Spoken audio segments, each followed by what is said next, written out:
ठीक है, आइए देखते हैं आज की क्लास। तो आज की क्लास है विशेषण। क्या है? विशेषण। इंग्लिश में क्या बोलेंगे? एडजेक्टिव। तो विशेषण किसे कहते हैं? इसका एक एग्जाम्पल, इसका उदाहरण, इसकी परिभाषा, इसके प्रकार, सभी चीज के बारे में हम लोग विस्तार पूर्वक चर्चा करेंगे और ऐसा पढ़ेंगे कि आपको याद हो ही जाएगा। आपको हम याद करवा के रहेंगे। देखिए कैसे याद करते हैं। विशेषण किसे कहते हैं? तो विशेषण किसे कहते हैं? जो शब्द संज्ञा सर्वनाम की विशेषता बताता है। इजली में बोलते हैं, जो शब्द संज्ञा और सर्वनाम की विशेषता बताता है उसे हम विशेषण कहते हैं। तो लिखेंगे, क्या लिखेंगे? जो शब्द संज्ञा और सर्वनाम की विशेषता बताता है उसे हम क्या बोलेंगे? विशेषण। उसे हम विशेषण कहते हैं। ठीक है। जो शब्द संज्ञा और सर्वनाम की विशेषता बताता है उसे हम विशेषण कहते हैं। इसके अलावे इसमें और क्या हो सकता है? देखिए थोड़ा सा हम 1 मिनट कुछ सेकंड छोड़ देते हैं ताकि बोर्ड पर आप देख लीजिए, इसको उतार सकते हैं।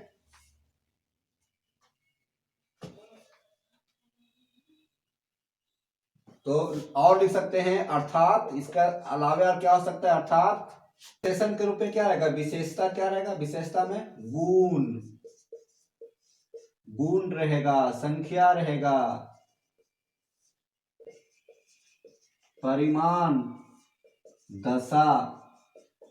देखिए ये विशेषता में, ये विशेषता है।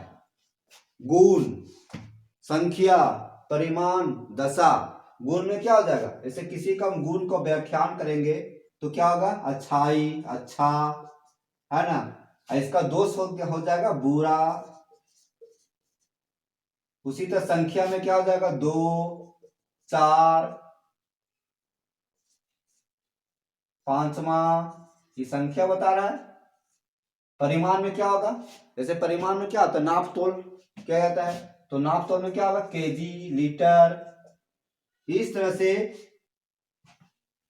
जिसमें विशेषता बताता है उसको क्या बोलते हैं? विशेषण कहते हैं। जिस संज्ञा और सर्वनाम से विशेषता, जिस संज्ञा और सर्वनाम की विशेषता बताता है जो शब्द, उसे हम विशेषण कहते हैं। विशेषता में क्या रहेगा? गुण। किसी का गुण के बारे में चर्चा हो रहा है, किसी संख्या के बारे में चर्चा हो रहा है, किसी नाप तोल की वस्तु के बारे में चर्चा हो रहा है, दशा के बारे में चर्चा हो रहा है, तो उसको बोलेंगे विशेषण।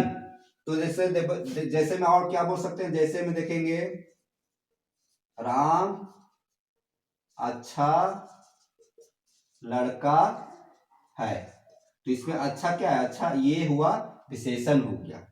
ठीक है। लिखेंगे मेरे पास 4 कलम है, तो ये जो 4 हुआ सो विशेषण हुआ। ठीक है। अब इसमें देखेंगे कि विशेषण तो हम देख लिए, लेकिन इसमें कितने प्रकार का होता है, विशेषण कितने प्रकार के हैं, उसकी परिभाषा देखते हैं। तो आइए देखिए।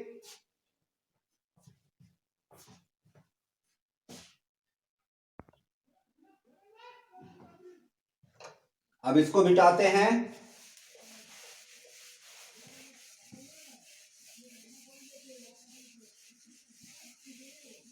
अब विशेषण का प्रकार देखते हैं। प्रकार विशेषण कितने प्रकार का होता है? 4 प्रकार का होता है। 4 प्रकार विशेषण कितने प्रकार है? 4 प्रकार। अब चारों को एक एक करके हम पहले लिखते हैं। पहला संख्यावाचक विशेषण। दूसरा में क्या लिखेंगे? गुणवाचक विशेषण।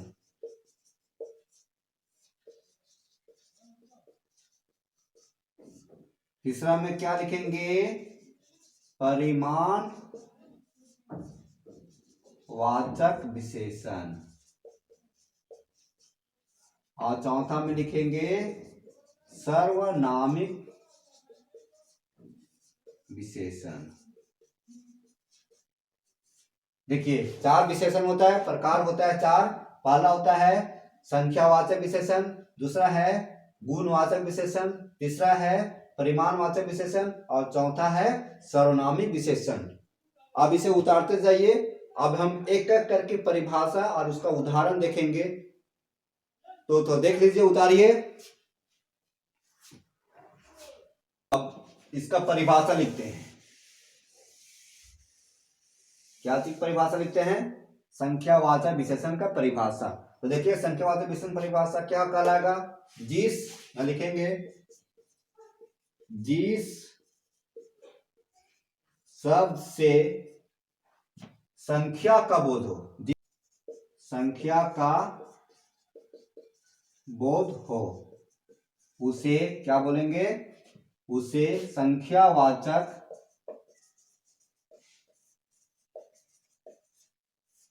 विशेषण कहते हैं। विशेषण कहते हैं।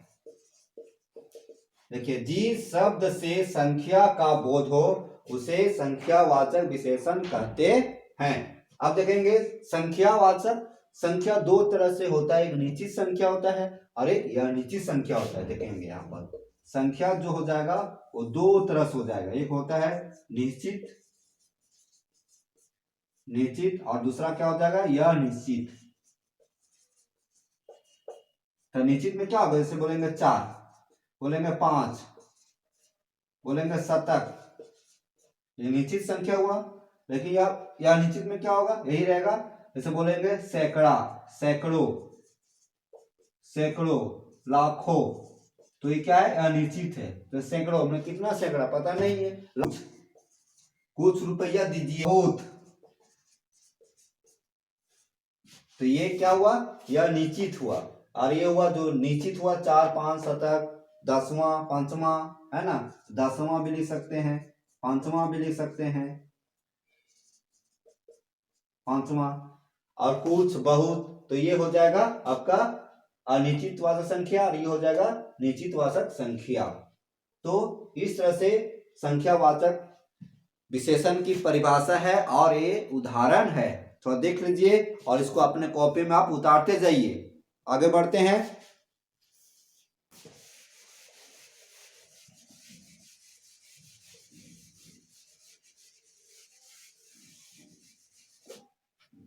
तो दूसरा में क्या है?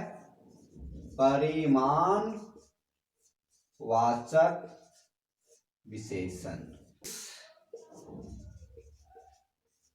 विशेषण या कि जिस शब्द से, जिस विशेषण से नाप बोल सकते हैं, माप बोलिए, माप या तौल, जिस शब्द से माप या तौल का बोध हो, मापा जाता है, तौला जाता है, उसे कहेंगे परिमाणवाचक विशेषण का बोध हो, उसे परिमाण वाचक विशेषण कहते हैं। क्या है? पढ़िए। जिस विशेषण से माप या तौल का बोध हो उसे परिमाण वाचक विशेषण कहते हैं। जैसे माप या तौल, तो जैसे बोलेंगे 2 लीटर, 2 लीटर, इसको सेंटेंस में कैसे सेट करेंगे? मेरी गाय 2 लीटर दूध देती है। यहाँ देखिए 2 लीटर, ये हो गया परिमाणवाचक, है ना? वह 5 मीटर कपड़ा खरीदा, तो ये हो जाएगा 5 मीटर। तो 5 मीटर मापा तोला जा रहा है, तो इसको बोलते हैं परिमाणवाचक विशेषण।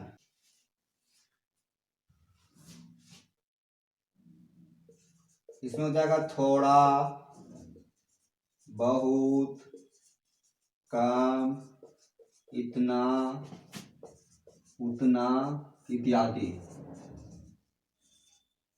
ये सब जो है, ये सब परिमाणवाचक विशेषण का ये बोध है।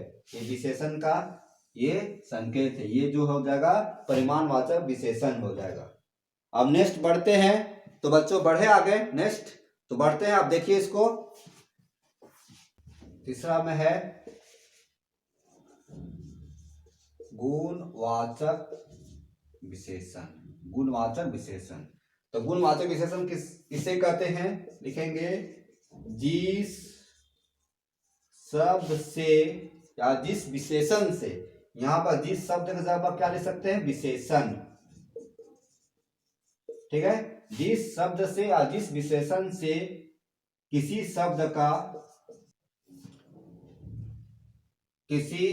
हटा दिए, जिस शब्द से गुण, दोष, रंग, दशा, आकार का बोध हो, उसे गुणवाचक विशेषण कहते हैं। क्या बोलते हैं, जिस शब्द से गुण, दोष, रंग, दशा, आकार का बोध हो उसे गुणवाचक विशेषण कहते हैं। जैसे देखेंगे गुण में क्या होगा, जैसे गुण में देखते हैं, गुण में हो जाएगा राधा सुंदर है, तो ये हो जाएगा सुंदर जो है सो गुण हो गया। दोष में, तो दोष में क्या हो जाएगा,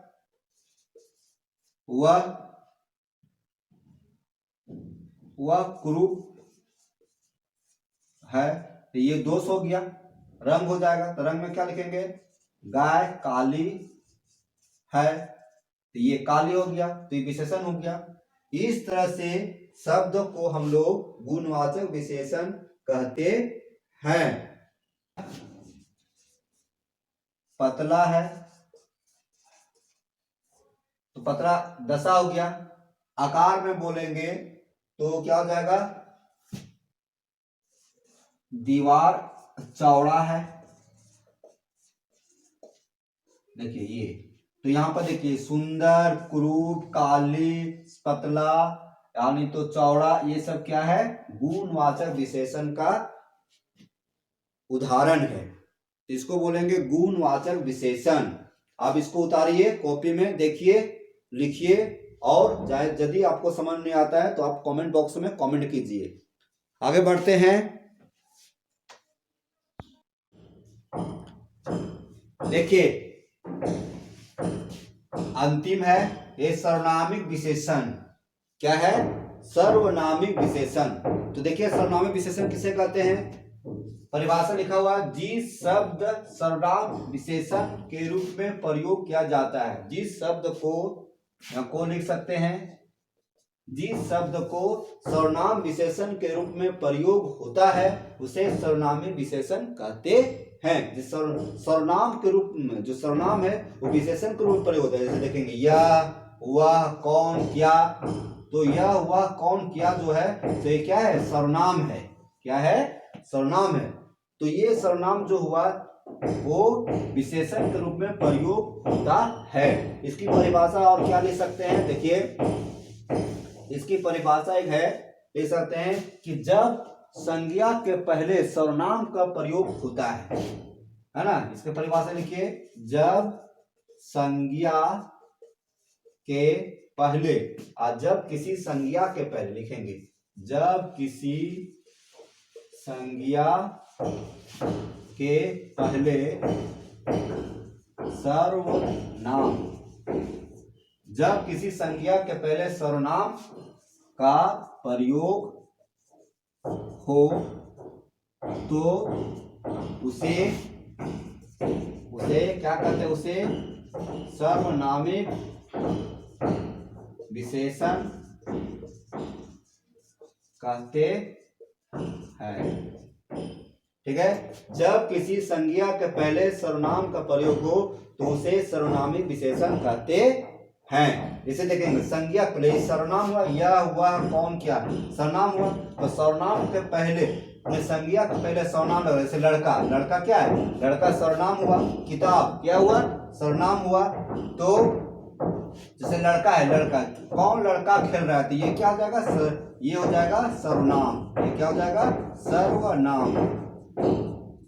और ये जो हो जाएगा वो सब क्या हो जाएगा, संज्ञा। तो संज्ञा के पहले क्या लग रहा है, सर्वनाम लग रहा है।